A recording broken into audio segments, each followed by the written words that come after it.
Today we're diving into The Bad Batch Season 3, Episode 5, The Return, which sees Crosshair continuing his forgiveness tour. I mentioned it in Episode 4, but this all reminds me of Zuko in Avatar The Last Airbender. Spoilers for a 16-year-old show, but Zuko becomes a good guy and has to spend some time with every character earning their trust. Now it's Hunter and Wrecker's turn for Crosshair. The tension seems to mostly be with Hunter. Wrecker and even Echo seem more receptive to Crosshair's return. Zuko also spends an episode struggling to firebend after his skills diminish. Crosshair is going through something similar there as well with his marksmanship and shaking hand. There's a lot of adjustment going on. The whole team has to adjust as they struggle to find a way to decrypt Nala Se's stolen datapad without tech.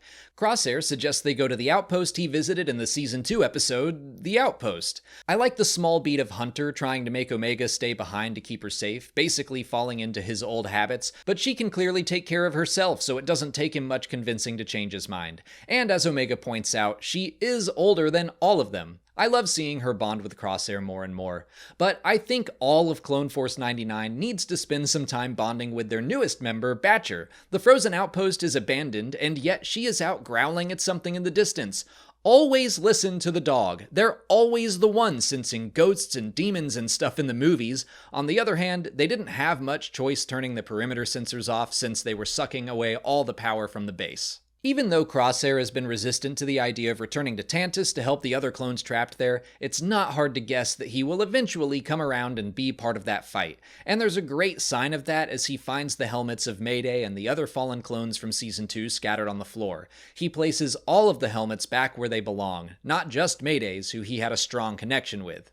With the sensors powered down, Crosshair and Hunter go out to keep an eye on things and finally have a chat about the past.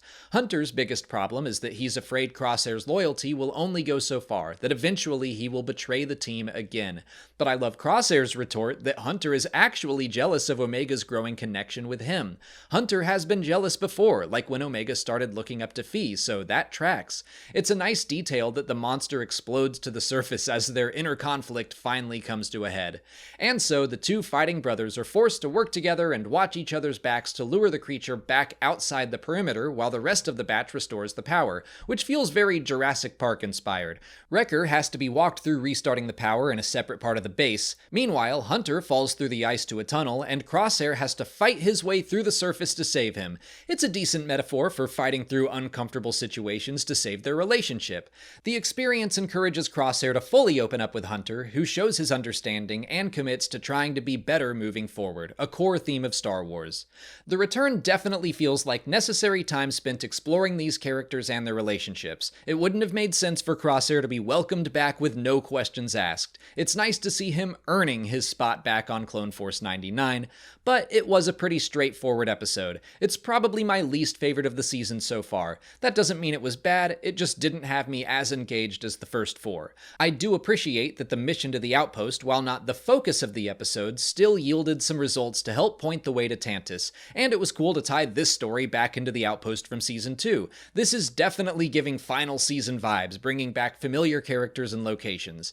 But that's all I've got to say about The Return. Let me know what you thought of it in the comments. If you haven't already, please like this video, subscribe to the channel, follow us on our socials, and consider checking out our Patreon page for our video reactions and audio commentaries for every episode. As always, thanks for watching, and may the Force be with you.